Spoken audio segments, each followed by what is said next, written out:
Welcome, sleepless spirit. I'm your storyteller tonight, here to guide you gently into the shadows of slumber, where dreams take over and worries fade away. Before we begin, don't forget to like this video and subscribe for more bedtime tales, whispered just for you. Let me know in the comments, where in the world are you watching from, and what time is it as you listen tonight? And if there's a story you've been longing to hear, something spooky, something comforting, tell me. I'm always listening. Now, tuck yourself in. Let the darkness wrap around you like a warm blanket. It's time to let go and drift into the story. In 1976, when I was just 17 years old, my world revolved around school, church, and the occasional drive-in movie with my best friend Ellie.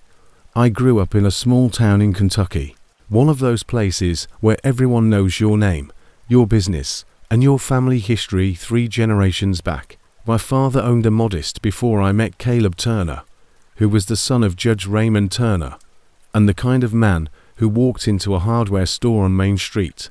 My life was quiet and predictable.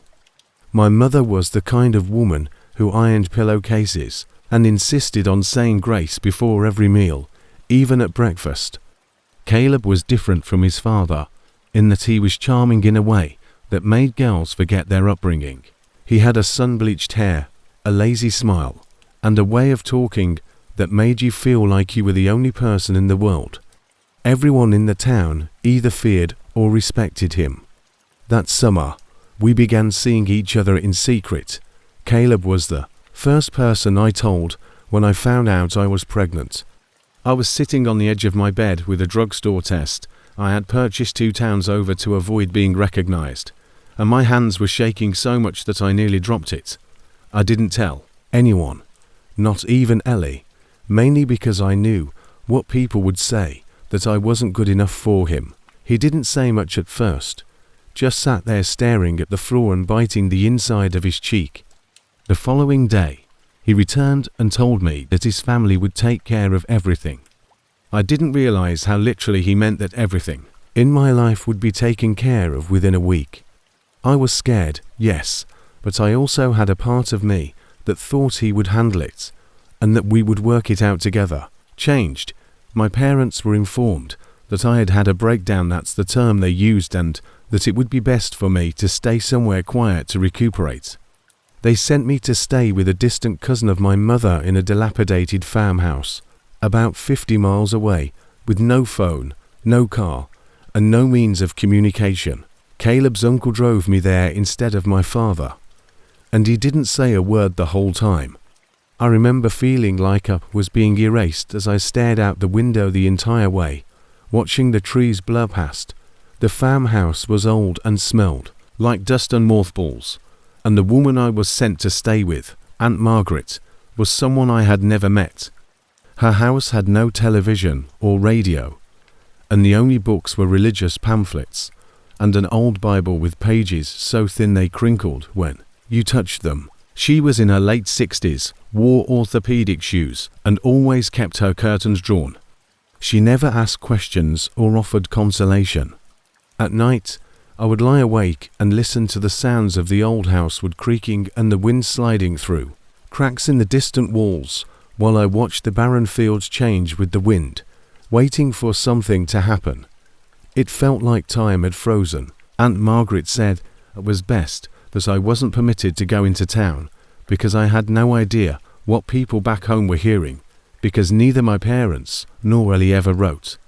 Weeks passed, then months, and as the silence grew around me, I felt like a ghost trapped in someone else's story. Occasionally, I would talk to the baby simply to hear my own voice. I remember whispering, "I don't know what they're doing to us, but I promise I'll get you out." Then one morning I heard through the front window. I could hear conversations outside. Judge Turner's black Buick was parked in the dirt driveway, with dust still swirling around the tires. He didn't enter, instead speaking to Aunt Margaret quietly on the porch, who continued to nod and stare at the following his departure. She handed me a suitcase and instructed me to pack. "They found a better place," she added. No details, no answers. I inquired as to where I didn't sleep that night. because I kept asking myself, what if I disappeared completely? She didn't respond, just pointed to the bag and left the room. The following day, Caleb appeared. As Aunt Margaret handed him the suitcase, he muttered something about a clinic in Ohio, and that they would cover everything I had to pay. It was the first time I had seen him in months, and he looked thinner and paler, as if he hadn't been sleeping either. He refused to look me in the eye, instead standing by the door. I told him I didn't want to go anywhere, and I pleaded with him to tell my parents the truth.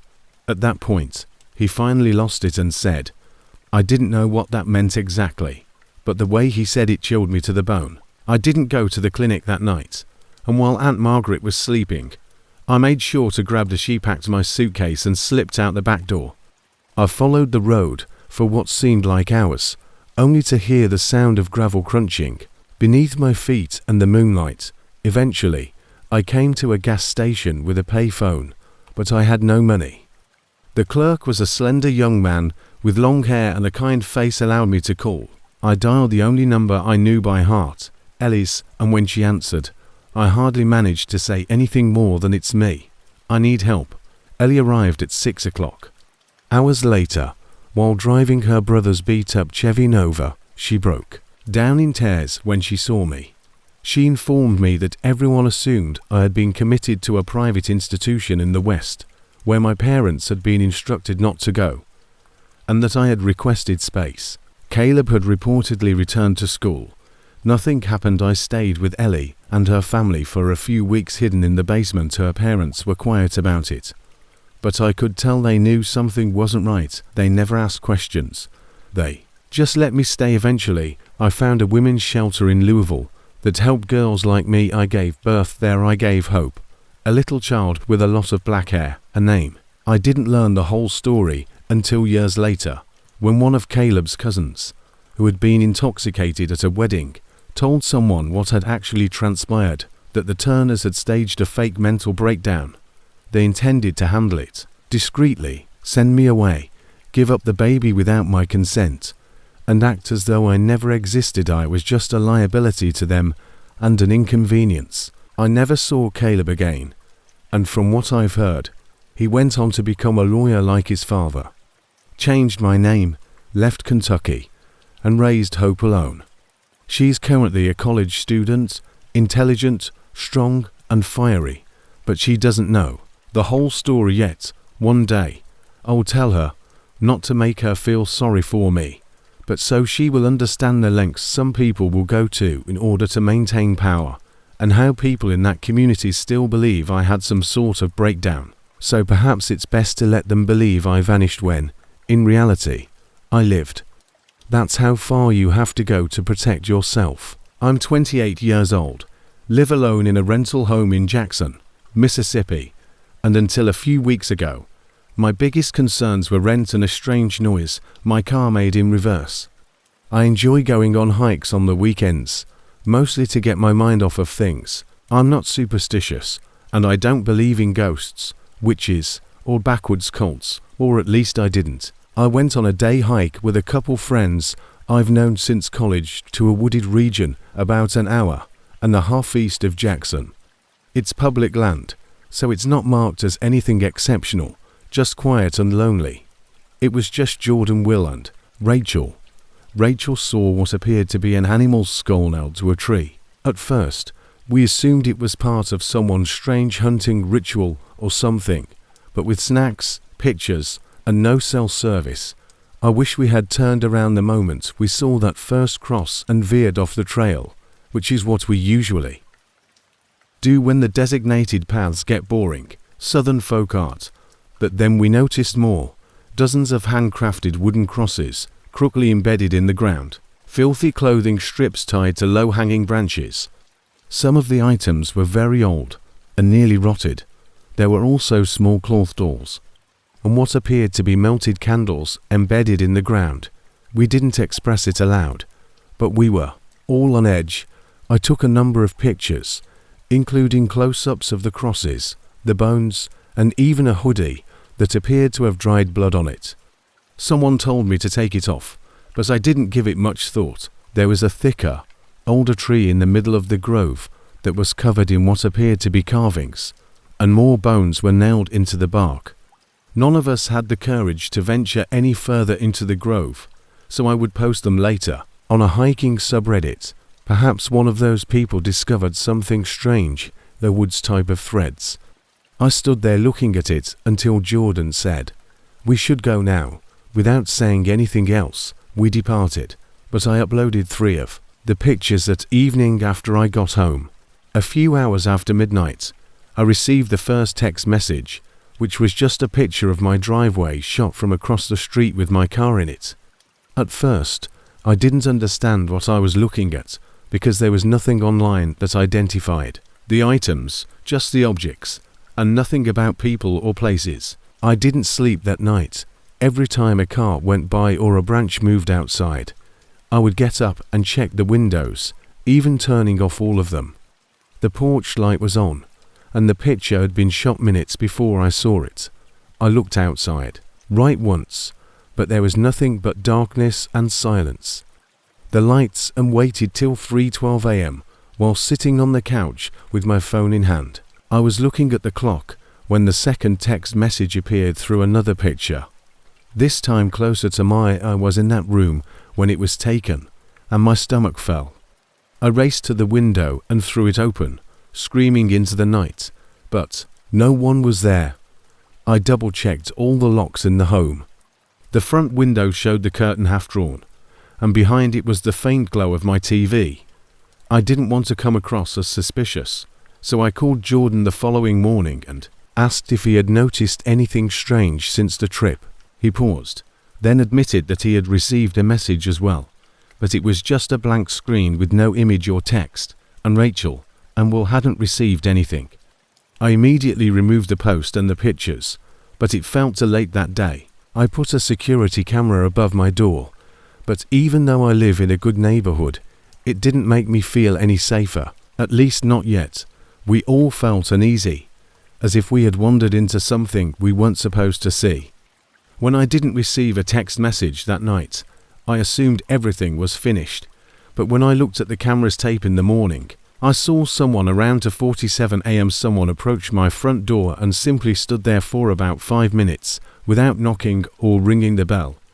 The video was blurry, but I could make out a pair of dark jeans with hoods and what appeared to be a necklace or bone hanging from their neck. I called the police, showed them the footage, and they took a report, but nothing ever came of it. At one point, they turned and stared directly at the camera, but their faces were completely hidden by shadows. By the end of that week, Rachel texted us to say her cat had disappeared, and she was sobbing on the phone. Last time we spoke, Will seemed scared and said he's been hearing things at night branches. She found her back door open that morning, but she normally locks it. She lives alone too, and now she won't stay in the house without her brother here. Will hasn't said much because he doesn't express emotion. I started leaving the lights on at night, even in rooms I wasn't using, because I felt like I was being watched every time I left. We all believe that, no matter where that location was, we shouldn't have touched it, taken pictures of it, or shared it online. The garbage or went to my car. I would think that someone had simply disappeared. The text continued, but they changed the photos to just one word: repent, return watch, and sometimes nothing at all. At 2 o'clock or 3 o'clock in the morning, I stopped opening them and changed my number, but it didn't matter. The messages kept coming from odd, untraceable numbers. They seemed to be reminders that someone was still out there, not meant to be answered. A few days later, I returned home to see a little, primitive wooden object nailed to the tree in my backyard, crossed with what appeared to be feathers, and string wrapped around it. I don't know how someone got back there. My backyard is completely fenced in, and my gate is locked. I called the police once more, but they simply took the report and left that night. So I slept in I didn't want the person doing this to know that I was still there, so I parked my car 2 blocks away. One day, everything just stopped. No more texts, no figures on the camera, no strange noises coming from outside, and the air inside the house even felt lighter. Somehow I never found out who sent the images or who left that cross. None of us did. Jordan moved out of state. Rachel quit hiking completely. We deleted every social media account he had. We don't really talk much anymore. I believe we're all trying to forget it, like I know better than to ignore it. But I still think about that tree occasionally, the carvings, the bones, and the way it appeared to have been used for years. I hardly ever hike off trail anymore, and occasionally late at night I'll think I hear a faint knock somewhere in the house, and every time I never do, I freeze. I've discovered that some places are forgotten for a reason, and that some things don't want to remain buried. I grew up in a small Nebraska town that hardly appears on a map, the kind of place where everyone knows your name. I don't want to know. That's the worst part, not knowing what we saw, what we disturbed, or why it followed us. Halloween was the biggest joy of the year back then, but it wasn't about candy anymore. Instead, it was about playing with old Mr. Delvin, who resided in your family's business. I'm 28 now, but what happened when I was 14 still lingers in the back of my mind like an unfinished business. He was in his 70s, lived in the weathered brick house at the edge of our road, just before the cornfield ate up the pavement, and detested children, especially my brother Nate and I. Every Halloween, we would play against Delvin in 5th grade. He always wore high-waisted slacks with mustard stains on his undershirt. By 8th school, we were planting fake severed arms in his yard, lighting stink bombs beneath his windows, and Nate even set up a speaker to scream sporadically from the bushes every day. In 6th grade, we scattered toilet paper all over his porch. In 7th grade, we placed a fake snake in his mailbox. Delvin would occasionally rush out with his flashlight, brandishing it like a sword, while shrieking threats in his raspy voice. But nothing ever came of it. He never phoned the police or our parents, only muttering something about paybacks coming. So we assumed he was just barking that year. Halloween fell on a Saturday, exceptionally warm, which was ideal for staying out late. Nate and I had spent weeks planning our big finale of practical jokes, but as we passed Delvin's house at dusk, we noticed something strange. His house was genuinely decorated with paper skeletons that were attached to the. Nate pushed me and said, "He's trying to show us up. We can't let that slide." The yard had windows, an inflatable pumpkin, and flickering lights on the porch.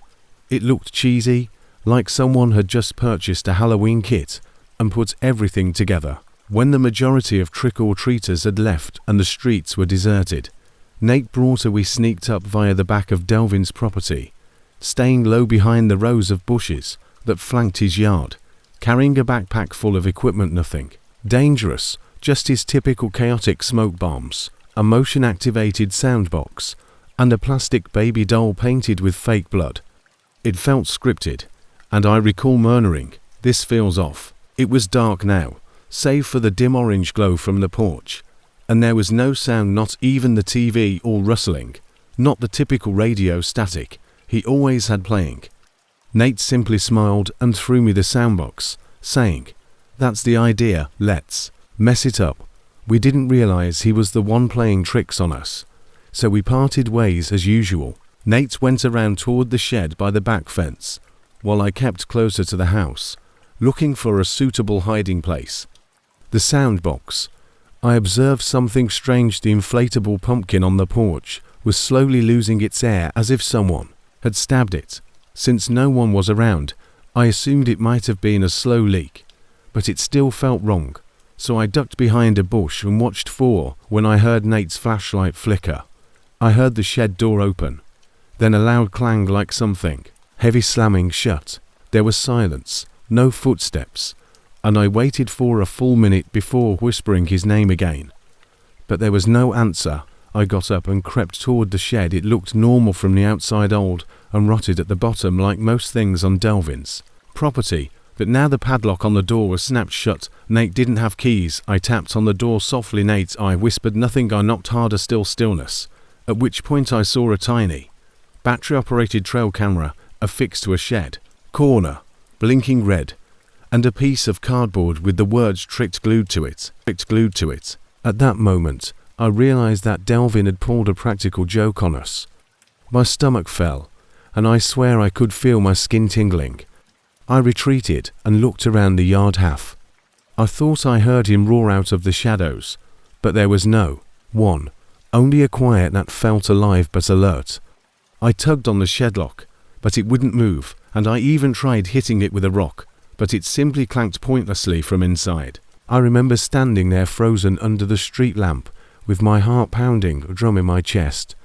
There was a faint shuffling, possibly a muffled voice like Nate was gagged or trying to move, and that's when panic really set in. I had two options: call for help, which would have required waking up my parents, or I could go back and try to free Delvin myself before daybreak, or I might call the police and confess that we had been harassing him for years. I glanced at the dark home, then turned back to the road, where there were no cars or lights, just me, the chilly breeze, and the rising sensation of that we were much deeper than we had intended to be. So I decided I couldn't just leave him. My heart pounding, I ran back to Delvin's house and checked every window and door in the hopes that something would be unlocked, but nothing was there. The front door was bolted, the windows were sealed shut, and I was perspiring despite my hands being cold. Finally, trembling, I went around again and discovered a small window close to the basement that appeared to be weak, as if the wood was decaying. I wedged Nate's screwdriver edge, fortunately still in the prank bag, between the frame and pried until it cracked open, just enough to fit through. But as soon as I stepped inside, I regretted it because the air was dense. The basement was filled with a dozen dusty Halloween decorations, masks, artificial limbs, and stacks of old tools, some still wrapped in plastic. It smelled stale and reered of mildew, and something metallic had been preparing for Halloween. 4 years, so I walked carefully up the stairs while holding my breath so as not to startle them. When I reached the kitchen, there were no lights, but when I picked up the flashlight that had been left on the table, it was still warm, indicating that Delvin had just arrived. I hurried across the house, unlocked the back door, and then went to the shed.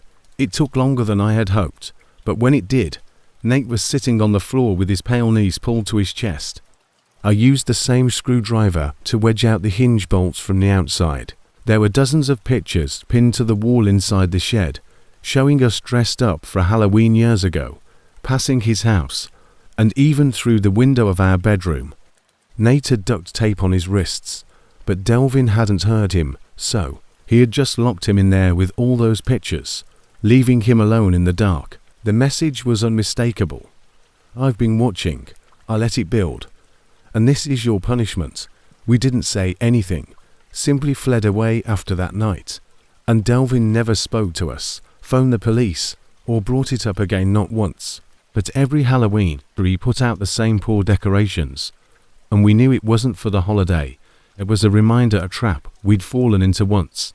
And just maybe a signal that he was still paying attention. I still pass past that house when I visit home, and I've never posted anything like this before. But after what occurred last year, I feel the same buzz in my skin and wonder what would have happened if I hadn't returned for Nate. Perhaps I just need to get it out. Someone has experienced something similar. I'm currently 20 years old, but this all occurred during my final year of high school, when I was 18. I live in a little Illinois town where everyone sort of knows one another and nothing is kept a secret for very long. I was seeing someone new at the time, Brooke, and we were having a terrific relationship. But then I got back in touch with someone from my past, Megan, who I hadn't spoken to since middle school. This made everything much worse. When we first started dating in 7th grade, if you can call it that, we would hold hands at lunch and text constantly after school. It wasn't serious, we were just kids. But one night she randomly contacted me on Instagram, saying she had seen one of my photos and wanted to say hello. It started out casually. We exchanged a few messages, laughed about the past, and I told her that I was seeing someone. She didn't seem to mind, just saying that she was happy for me and that she would love to catch up sometime. I assumed it was innocent because we were still children, and at first it seemed harmless. We texted occasionally, She moved to a nearby town approximately 30 minutes away, worked part-time, and seemed to have her life together. Over time, the messages became more frequent and longer than before. Nothing flirtatious, just catching up on life. Strange times like 2 or 3 in the morning. I didn't respond to those, of course, but I would wake up to paragraphs about how she missed our conversations, how she never moved on from me, and how she saw me with Brooke made her feel physically ill, which is when I realized something wasn't right. I showed Brooke the messages, and although she initially laughed them off, I could tell they bothered her. Things quickly got out of hand after that, and Megan began to appear in places she had no business being in. Megan happened to be sitting in a booth across from ours on Saturday, when Brooke and I went to this small diner we frequently visit. She didn't order anything, she just sat there staring. I tried to ignore it, but Brooke was shaken later that week and began getting strange direct messages from a burner account with no name or profile picture. Only foul remarks like "he'll leave you, he left me," or "you're just a placeholder." We initially believed it to be a random troll, but when the account began sending private images that I had only ever given to Megan when we were children, that's when it really got to me. Megan must have saved those photographs for all those years, stuff from middle school, embarrassing dumb things I never thought would resurface. She had modified them to look recent and started leaking them into group chats at school, just to Brooke but to other classmates too. I received suddenly. I wasn't just the guy with a stalker ex. I was the guy from the pictures. I received messages from people I hadn't spoken to in months, some of whom pretended to be worried, while others were just gossiping. In a small town like ours, that kind of thing spreads like wildfire, with people whispering in hallways and laughing behind your back. I don't blame her. She didn't sign up for any of this Megan stuff. Brooke tried to remain strong through it all, but I could see the stress wearing her down. She stopped posting on social media, hardly spoke at school, and finally asked if we could take a break, as things continued to escalate.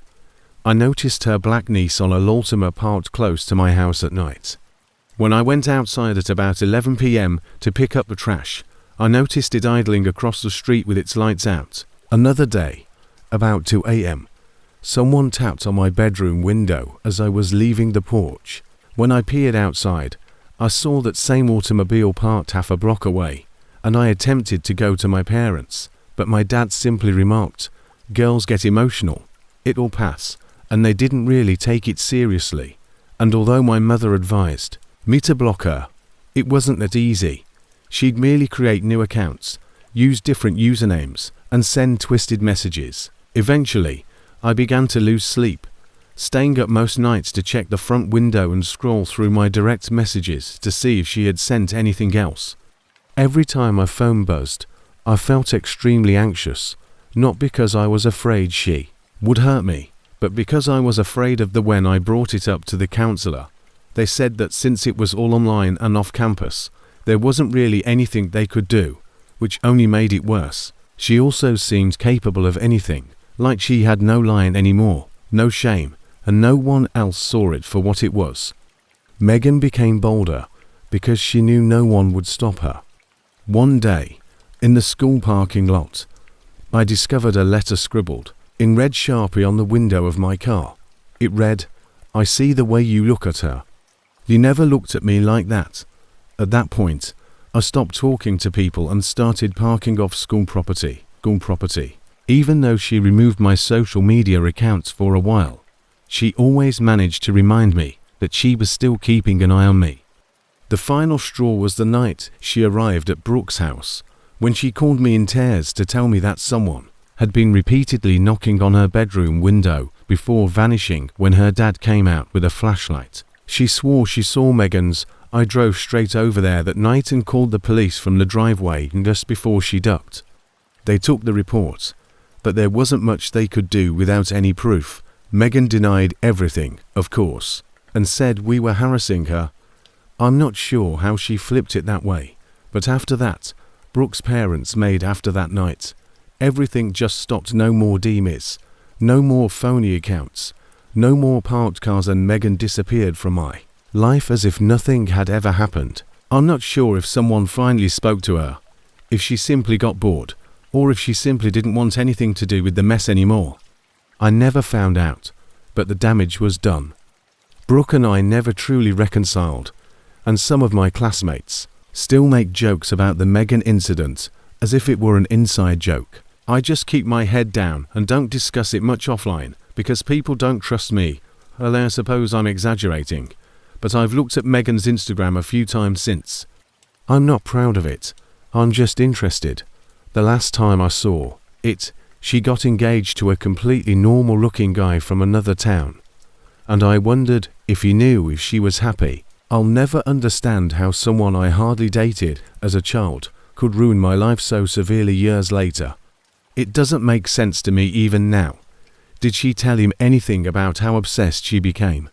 Perhaps she truly changed, or perhaps I was simply a chapter she lost control of, caused her to go to that extent.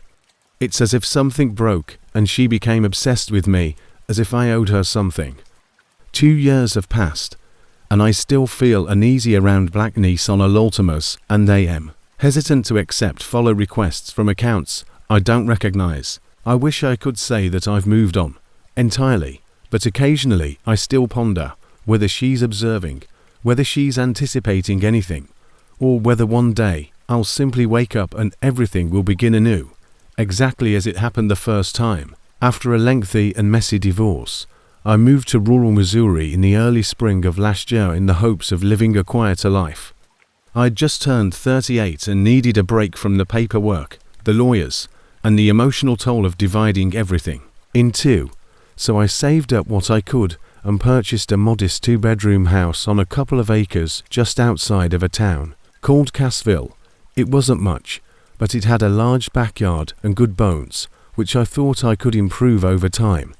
I work remotely for construction businesses doing CAD design, so I didn't need to live close to any larger cities because of the slower pace. About 2 weeks after I moved in, I made the decision to construct a privacy fence along the property's back edge.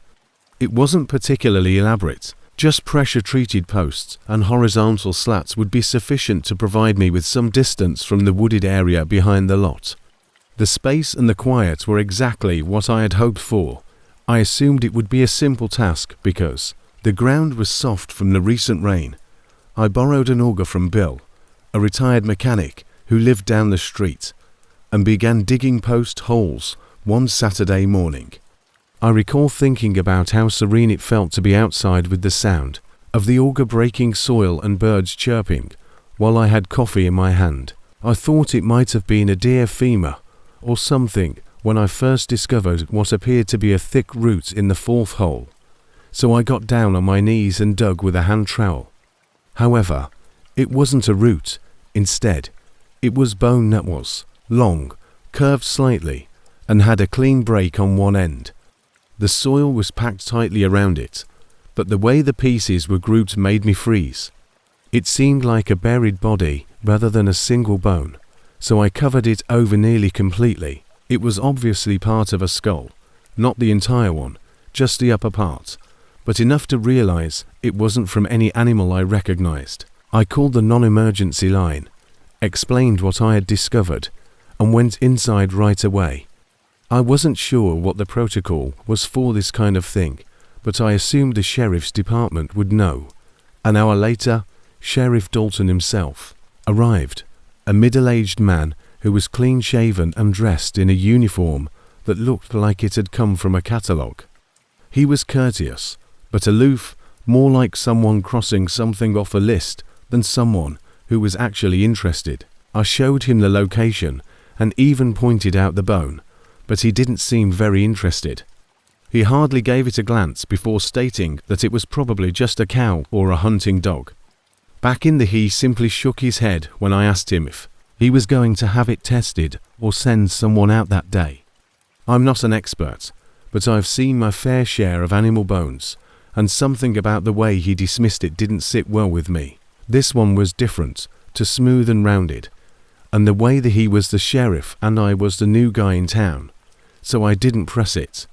After he went, I sat on my porch for nearly an hour, trying to persuade myself it was nothing, but I still couldn't. The bits were formed and felt distinctly human. In order to give myself some mental space, I packed up the tools and decided to wait until the next weekend. On Monday morning, however, something odd happened. I was working in the kitchen when I noticed a dark SUV come into my driveway.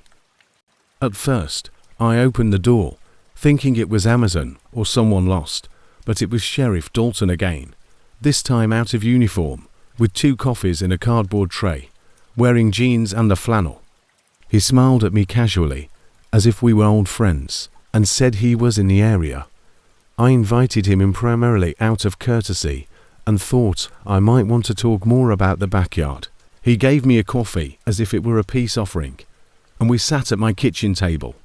After a little small talk about weather fishing and local diner specials, he leaned in a little and asked if I had considered selling.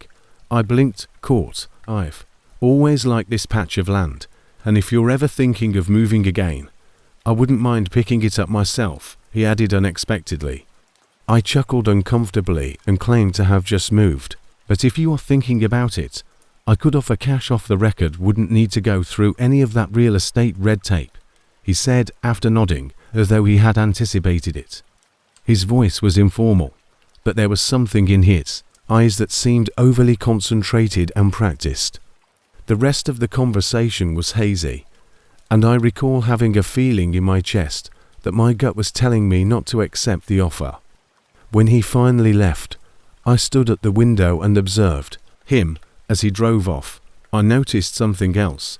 His SUV's wheel wells had a lot of fresh dirt on them, as if he had recently been off-road. I wouldn't have given it much thought unless it had been the same red-tinted mud from my backyard, the kind that sticks like clay and takes. I couldn't sleep that night because every stream in the house sounded louder.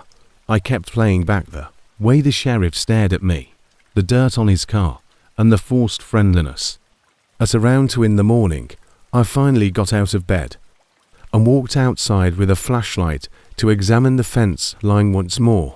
I stood over the area where I had previously dug and simply stared at it, half expecting something to be gone. As it turned out, the ground had changed, but only slightly. It was packed with a slight indentation, but it was sufficient to know that someone had been there. I hadn't touched it since Saturday, and I hadn't gone outside following the sheriff's visit, so who had? I decided at that moment that I couldn't let this go. So the following morning I called a college friend named Jason, who worked in Springfield, a forensics technician, agreed to come by that weekend with some equipment to check the soil and possibly take a sample. I told him enough to raise concerns, but not enough to implicate anyone. I felt better knowing that someone I could trust would be involved, but the relief only lasted for 2 days. My front door was slightly open when I returned from the grocery store before Jason was expected to come. Nothing was broken or taken, but my laptop, which had been on the dining table, was gone. I chose not to report it. Sincerely, I had no idea who I could trust, and if the sheriff was actually involved in something, what would I do? I felt as like I had stumbled onto something that weekend that I was never supposed to see, so I called his office and asked them to send him back out. Jason still showed up, but by that time the hole had been filled in entirely not by me. The dirt was packed down more firmly than before, and someone had even thrown some rocks on top to give the impression that it was older. Jason took a soil sample nonetheless, but I never heard back. I put the house back on the market a month later without telling anyone why I sold it to an elderly couple who wanted to retire somewhere quiet. But I still feel bad about it because there weren't enough trace elements to draw any firm conclusions from what he said. I've moved twice since then, but I still don't feel totally at ease every time I see a patrol car. I get that tight feeling in my chest again. Sometimes, though, I simply wanted to leave. I never heard from Sheriff Dalton again, and I never saw his SUV in the neighborhood after I left.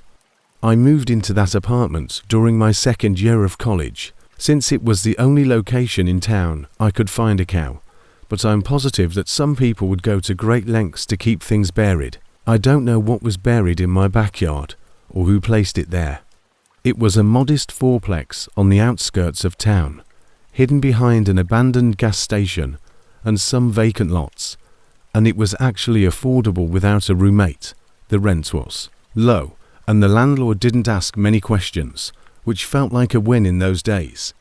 My unit was on the second floor, and the apartment above mine had been unoccupied for more than a year, I was informed. The landlord reassured me by saying, "No one's touched it since the last guy left, but in all honesty, I didn't give it much thought. All I wanted was somewhere. Since no one lived upstairs, I didn't have to worry about loud music or late night stomping, so at first, it was incredibly quiet to concentrate on school. The walls were thin, yes, but I was more confused than anything else when I heard footsteps above me, because it was almost 2 a.m. when I heard slow, purposeful steps crossing the ceiling when I was up late studying for a bio exam. I recall actually pausing my music to make sure I wasn't dreaming, but the steps continued for a short while. The following night, it happened again at the same time and with the same sound. I even pounded on the ceiling with a broom handle, like a fool, thinking maybe someone was squatting up there and would knock back or something, but nothing happened. I texted when I asked the landlord the following day. He just said, "Still vacant, probably pipes," which didn't make sense because I knew what pipes sounded like, but he didn't seem concerned, so I ignored it for a few days. However, after I realized what was occurring, more often than not, after midnight, the same erratic pacing persisted, and I began to feel strange, as if the air in my home altered whenever the noise level increased. It wasn't only the noise, though. I also began to wake up with the strange sensation that someone was observing me, and I'm not even sure how to describe it exactly. I woke up, my heart racing, and I was quite certain that I wasn't alone. I checked my apartment every time the doors were secured and the windows were closed, but there was always that sense that wouldn't go away after hearing what it sounded like a heavy object had dropped upstairs. So I picked up a flashlight and went to look at the stairwell door leading to the top unit. I hadn't checked it since I moved in, but when I arrived, the doorknob was loose and the frame surrounding them. My initial reaction was to walk back inside, lock everything, and act as though I had never seen it, but my curiosity overcame me, and I pushed the door open with my foot. The latch was broken, as if someone had kicked it in. I stayed there for a minute, simply staring at the door. Made this terrible creaking sound as if it had not been touched in years. The stairwell was completely dark and had a mildew and dust odor. I recall shining my flashlight up the stairs and immediately noticing strange marks on the walls that appeared to be scuff marks from someone dragging their hands, or perhaps something else along them. I began to ascend gradually, step by step, in an effort to keep my breathing quiet. The top door was already slightly open, not very wide, but enough that I could see some of the floor beyond it. I gently pushed it, and it swung inward with a low dragging sound. The area was pitch black. There was electricity and no furniture, save for an old, ripped mattress in the middle of the floor, immediately above my bedroom. I stepped in just far enough to shine the light on it, and that's when I noticed the dark stains. My stomach turned instantly when I noticed reddish-brown blotches soaked deep into the fabric, if they had been there for a long time. It wasn't just filthy, there was blood all over it. I didn't want to look any closer, so I backed out of there as quickly as possible, my heart thumping so loudly that I could hear it in my ears, and I practically ran back to my apartment. I didn't sleep at all that night. Instead, I sat in my living room with the lights on and listened at around 3:30 a.m. the door, locked all the bolts, and shoved a chair under the door knob. The footsteps began once more, but this time they continued to pace. I swear to God, I heard something drag across the ceiling like for a limb, followed by 3 loud thuds that sounded like someone had fallen to their knees on the floor. What's worse is that the sound didn't reverberate like it was coming from an empty, hollow room. Instead, It sounded densely close. I wanted to call the police, but I kept thinking, hey, I broke into the upstairs apartment and found a bloody mattress, and now I think someone's walking around up there. I felt crazy and confined, and when I eventually did, I was unable to do so. Worked up the nerve to return the following morning, prepared with my phone ready to capture everything. The door was closed once more. The lock was fully fixed, as if nothing had ever happened. I even have a photo of the door frame cracked and the knob hanging off on my phone. But when I showed it I asked the landlord if anyone had been in there recently, and he shrugged and said he didn't have keys for that unit anymore. Nobody's supposed to be in there, he said, looking at me as if I were playing a joke. The door was reinforced months ago, so there's no way it could have broken like that, he said. Repeated and then advised me to try getting more sleep because I was lightly stressed out from school. I left his office feeling worse, more isolated and anxious than before, and that night I slept on the couch with all the lights on again, but nothing happened. Footsteps, dragging silence, and the same thing the following night. It seemed as though whatever had been happening had suddenly ceased, but the silence wasn't reassuring. Rather, it seemed worse, as if something was waiting. I began to avoid my apartment as much as possible, as much as I could. I stayed late in the library and crashed at a friend's house whenever I could. I didn't want to be there alone, but the sense of being watched persisted even during the day. I would occasionally see shadows moving out of the corner of my eye, and I stopped getting enough sleep. Concentrating in class to weeks later, I returned from a weekend trip out of town to get more clothes, and everything in my house appeared normal until I entered my bedroom, which was directly above my bed and where I used to hear the noises. There were 3 perfect dents in the ceiling drywall, small circular spaces that looked like knees. I didn't even unpack when I left, so I never slept there again, finished my lease early, and never looked back. If someone had plummeted down hard, I would have gazed at them for a long time. I didn't tell anyone else about it who would have attempted to explain it by thinking that maybe someone was squatting up there, or that I just imagined part of it. But none of it makes sense given the broken lock that was abruptly restored, the bloody mattress, and the fact that it's been more than a year since then. I don't know what was in that apartment. I don't want to know, but all I can say is that something was there. Dents in the ceiling, a silence that seemed to deliberate, and the terrible, oppressive feeling that someone was always directly above me. I'm not really sure why I'm publishing this, but I suppose a part of me still needs someone to confirm that what occurred at that cabin was genuine, and that I'm not just going crazy because something went wrong there, and whatever it was knew I was there. I had just finalized my divorce a few weeks earlier in September of last year, and to be honest, all I wanted was a place to be alone without any traffic, emails, or embarrassing friends coming to check in on me. I came across this advertising for a hunting cabin in Montana that was far from any neighbors or mobile phones. I reserved it for 2 weeks, packed my truck, and went out there without really telling anyone where I was going. I just needed the quiet. The pictures showed a 1-bedroom apartment nestled amongst trees with a small porch and a fireplace. The service was flawless. The first few days were perfect. It got cold at night, but there was firewood, so I spent my time cooking, reading, and exploring the area. There was a trail behind the cabin that led down to a small stream, and I would go there in the mornings with a thermos of coffee. It was quiet in a way that is uncommon when you've been living in a city all your life. But on day 4, a few minor things began to feel strange. Nothing major at first, like my trail mix bag being lighter than I remembered, or a cold draft at night, even though I vowed to lock the door. But I put it down to being in my own head because I was by myself and going through a lot of emotional turmoil, so perhaps I wasn't keeping track of things correctly.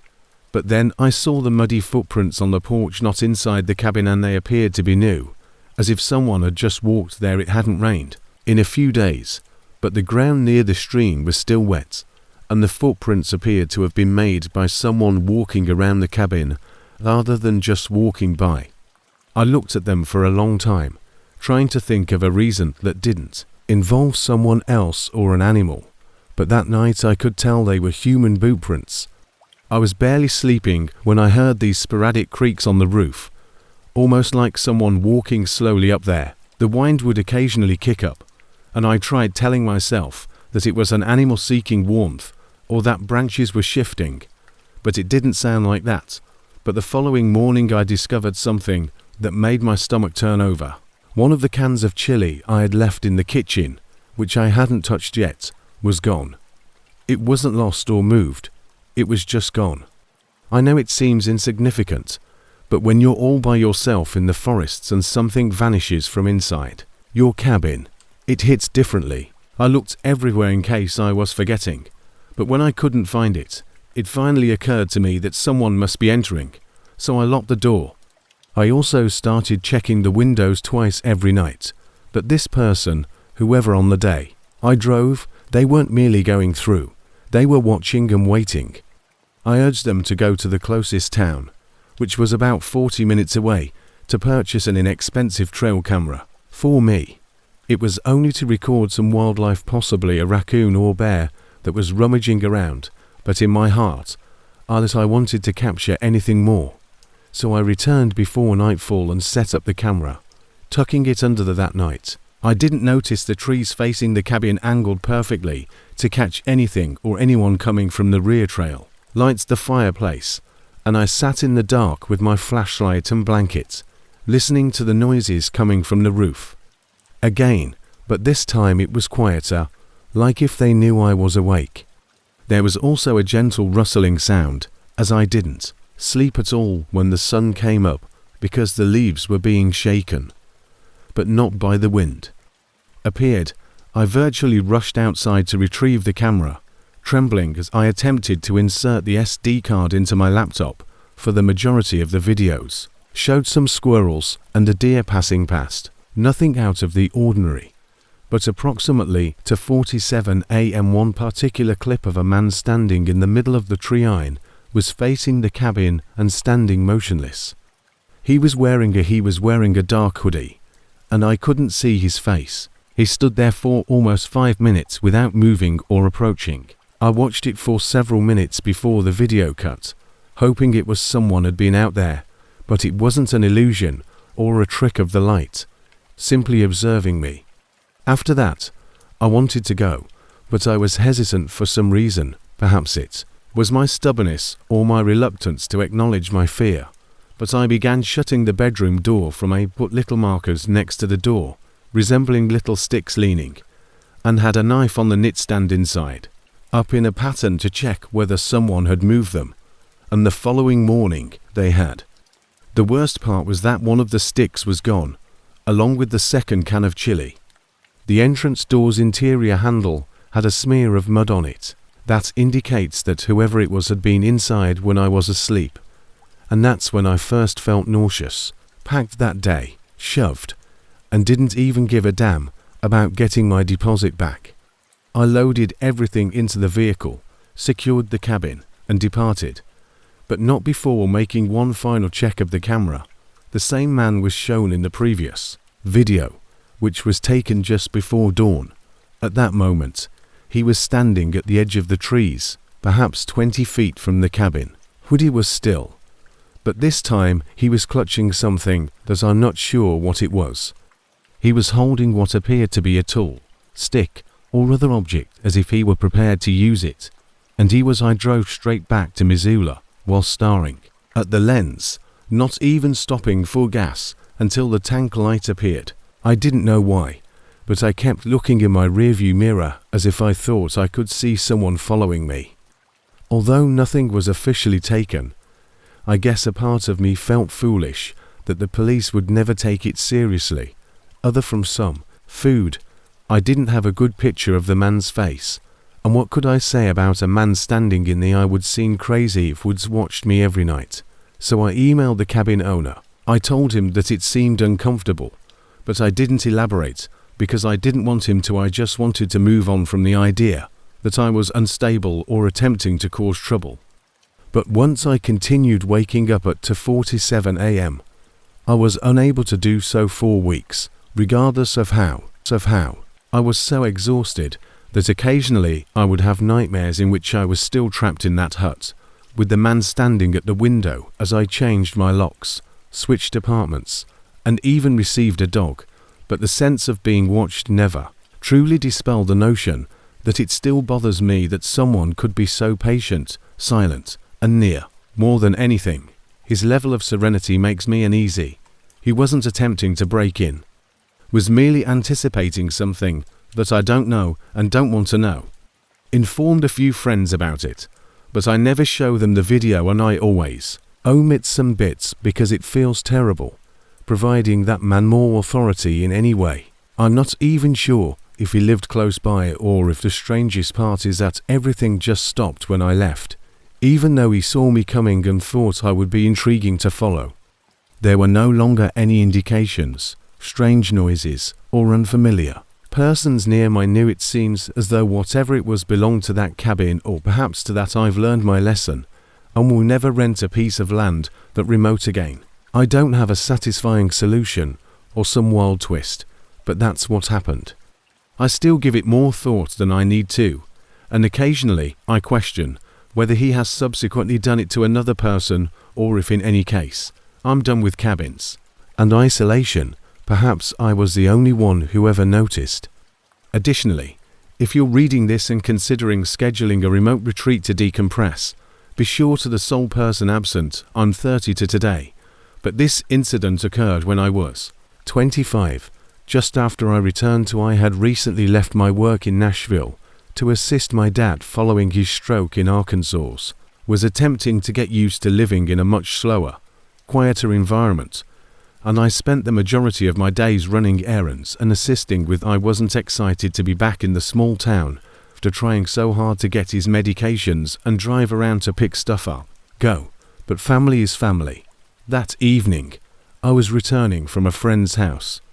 I had taken a longer, older road through the hills, about an hour away from my dad's house, in order to avoid construction on the I knew Hickory Creek route, the main route that leads to the back road, or at least I believed I had done it at almost 11 o'clock. There were no street lights on, and the sky was completely dark. The only things encroaching on the small two-lane road were stars and trees, and my phone had no signal, which initially didn't concern me, as I was accustomed to dead zones there. I had the windows open, and when I saw headlights in my rearview mirror while listening to an old album, it wasn't a huge concern at first, but then the eye could tell it was an older pickup, possibly late, as the truck behind me began to accelerate and approach closer than felt comfortable. Its boxy form and the way its headlights trembled when it struck bumps gave the impression that it was from the 1980s or early 1990s. I tapped my brakes to signal back, since I feared my tail lights might be out or something, because they were coming at me in quick bursts. However, the flashing continued. In fact, it became more violent and came in longer spurts, one after the other.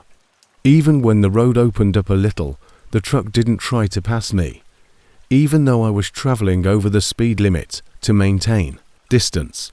But something about the way it moved, it kept it directly on me and never fell back. Felt deliberate rather than swerving or hesitating like a distracted driver. After about 15 minutes, it seemed as though the driver had nothing else to do but follow me. My nerves were shot during these minutes, and I recall clenching my fists around the steering wheel until my knuckles ached. I was too far away from home to simply turn around, and since I didn't want to stop in the middle of nowhere in the dark, I noticed the glowing up ahead are the green lights of a petrol station. Where I may have previously stopped was a dilapidated Shell station, and it typically closed at 10 o'clock, but I didn't care because I had to get somewhere. As I pulled in, I looked in the lights with people, even if they were only captured on video. At first, I couldn't see the truck that had been following me for miles. Since there hadn't been any side roads, I reasoned that perhaps he turned off somewhere and I missed it, but it didn't make sense. I drove up to one of the pumps for at least 2 miles, half expecting to see headlights swing into the lot behind me. However, there was nothing but quiet. The location was obviously closed, and the lights were on. However, the sign read back at 6 a.m. and the entrance was chained. The lights above the pumps were still blazing, enough to make me feel a little safer. I tried to appear normal as I left, every few seconds to check my tires in an attempt to relax. I glanced back at I ended up spending some time sitting in my car while I waited for that truck to reappear. My heartbeat had somewhat slowed down while the engine continued to run and the doors were closed, but the crawling sensation on the back of my neck, which felt like someone was watching me, was still there, but it came out of nowhere. Specifically, as I was pulling out, I made the decision to simply drive home. Observed new tire tracks on the lot side, just outside the pump lights glow, which was odd. Deep ones, as though someone had dragged them in, sat there for a while, then turned around and I exited the vehicle and visually followed them as they brought me back to the highway in the same direction that I had just originated from. I didn't get much sleep that night, and I kept playing it repeatedly in my brain, attempting to explain it. Perhaps the man was intoxicated and disoriented. Perhaps he believed I was someone else, but something continued to nag at me. So the next morning I contacted. I believe the man on the phone, Marcus, responded, "Yeah," when I asked if the gas station had security cameras. They had video. And after I told what happened, he offered to check. I drove back there at noon. Still, Marcus seemed perplexed when I went in, but he informed me he was shaken but needed answers. He claimed that the camera by the pump captured my car pulling in precisely 11:08 p.m., which made my stomach plummet. However, this is the portion that doesn't make sense. That same old thing happened 5 minutes earlier at 11:03. The truck was already in the same shape, with the same lights, including the flickering left one. I recalled the headlamp idling at the lot's edge about 2 minutes before backing out and leaving. There was the cameras showed no evidence of it ever following me, and it had vanished before I arrived. I asked Marcus whether he was sure if there was maybe a gap in the footage or a blind place. He rewound it again, played it back frame, but I felt my car draw down an empty road behind me, with no truck or spotlights. Worried to my stomach, that truck was inches from my bumper the whole way there, flashing lights like crazy. I spotted it. I couldn't have predicted that feeling, but nevertheless it had existed before. I was trying to make sense of everything as I stood in the lobby of that gas station, and Marcus just shrugged. He remarked, "I've been requested to review similar footage on several occasions." I was more affected by that line than I pressed him, but he responded that this wasn't the only way he stated it. That truck had also followed other people. Only mentioned that occasionally people stop over to inquire about strange trucks or persons in the lot, and he claimed that most people simply leave and never return. So I suppose I'm the only one who finds it annoying when the cameras show things that don't match up. I thanked him and got into my car, but before I drove away, I took one last glance around the lot to make sure there were no tires. This time, there were no flickering headlights in the trees, but I still had the impression that someone was observing me from outside. Since then, I've probably traveled that exact route 3 times, always during the day and never by myself, but I've never seen that truck. Once more, I'm still baffled by how it could have been past me, traveling miles on my bumper and arriving at the station before I did license plates. No motorist has ever been spotted, and I know what I felt: the pressure, the terror, and the way the lights made me blind through the rearview mirror, as if someone were attempting to frighten or warn me. I'm not sure which I've told this tale a few times over the years, but I typically exclude the surveillance footage that individuals have already provided. I get strange stares when I tell them that the vehicle vanished, but occasionally I remember that night and wonder, what if the truck wasn't attempting to harm me? But what if it was attempting to prevent me from traveling somewhere? Or perhaps it was attempting to at first. All I have are recollections and the sort of anxiety that doesn't disappear over time, so I thought I'd share in case anyone else has noticed this vintage vehicle without any plates. Its brights are constantly flashing. Weeks passed, but the memory of that night clung to me like a second skin, cold, heavy, and impossible to shake. Every time I drove that same stretch of Hickory Creek back road, the feeling returned. That gnawing sensation that eyes were on me, lurking just beyond the edges of the trees, like I hadn't really escaped whatever it was that had been tailing me. Then, late one restless night, my phone rang. It was my cousin Ben, his voice barely above a whisper, tight with tension, I think. "I just saw that damn truck," he said, breathless and shaky, near Miller's Hollow. It was behind me the whole way after I left work. Same beat-up old pickup, red, boxy, that flickering left headlight. My heart slammed against my ribs. I could hear the static of his car's engine idling in the background, the restless rustle of wind through cracked windows. "I thought it was just me going crazy," he admitted, "but when I tried to speed up, it stayed right on me, like it wanted to keep me close. I even tried to lose it, took the gravel shoulder, even scraped my damn car, but it was still there when I looked back. Then it just disappeared." We agreed to meet the next day at the gas station, the place where my nightmare had started. Ben was skeptical at first when I told him my story, but by the time we met, the fear in his eyes mirrored my own. We drove together down the winding road, the sun dipping low, casting long shadows between the trees. At the spot where Ben said he'd pulled off, the grass was flattened and torn, tire tracks gouged deep into the earth. But those tracks were strange. They didn't curve or veer off like normal. They ended abruptly at the ditch's edge, as if the truck had simply vanished into thin air. A chill ran down my spine as I stared at the ground, the cold autumn air pressing in around us. Determined to confront this madness, I went back to the Shell station, but not during the safety of daylight. I went back just after midnight, with my friend Melissa in tow. She was skeptical and joked about ghost stories until she saw the surveillance footage for herself. Marcus let us watch the live feed of the gas station lot from his cramped office. The screen showed nothing but empty darkness and the flickering glow of the pumps until I stepped outside to get something from the trunk. Melissa's scream cut through the silence like a knife. We both rushed back inside, eyes glued to the screen. There, clear as day, were two sets of headlights pulling into the lot, mine and the unmistakable glow of that old truck. But when we looked outside, the lot was empty, save for the cold, humming silence. No engine roared, no tires crunched gravel, just a night wind. Then, the camera zoomed in on the driver's side door of the truck. It creaked open slowly, but the figure that stepped out wasn't captured properly.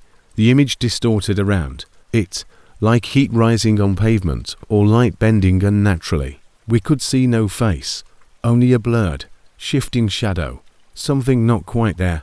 Melissa's hands trembled as she shut the monitor off, her face pale. Marcus looked away and said nothing. That night, I barely slept. I kept picturing those flickering headlights in my rearview mirror, the endless road behind me, and the silent driver who might have been watching or waiting. Since then, I haven't dared take that route alone, not at night. And I always glance behind me, searching for the phantom truck that might be following, waiting to warn or threaten. I still don't know what it wanted, or why it tried to stop me. All I know is that whatever was on that road wasn't human. And it wasn't finished. Asterisk after that night at the gas station. I couldn't keep living in constant fear, but I also couldn't forget. I kept replaying everything, the way those headlights flashed in erratic bursts, the vanishing tire tracks, the blurred shadows stepping out of the truck. What was it trying to say, or warn me about?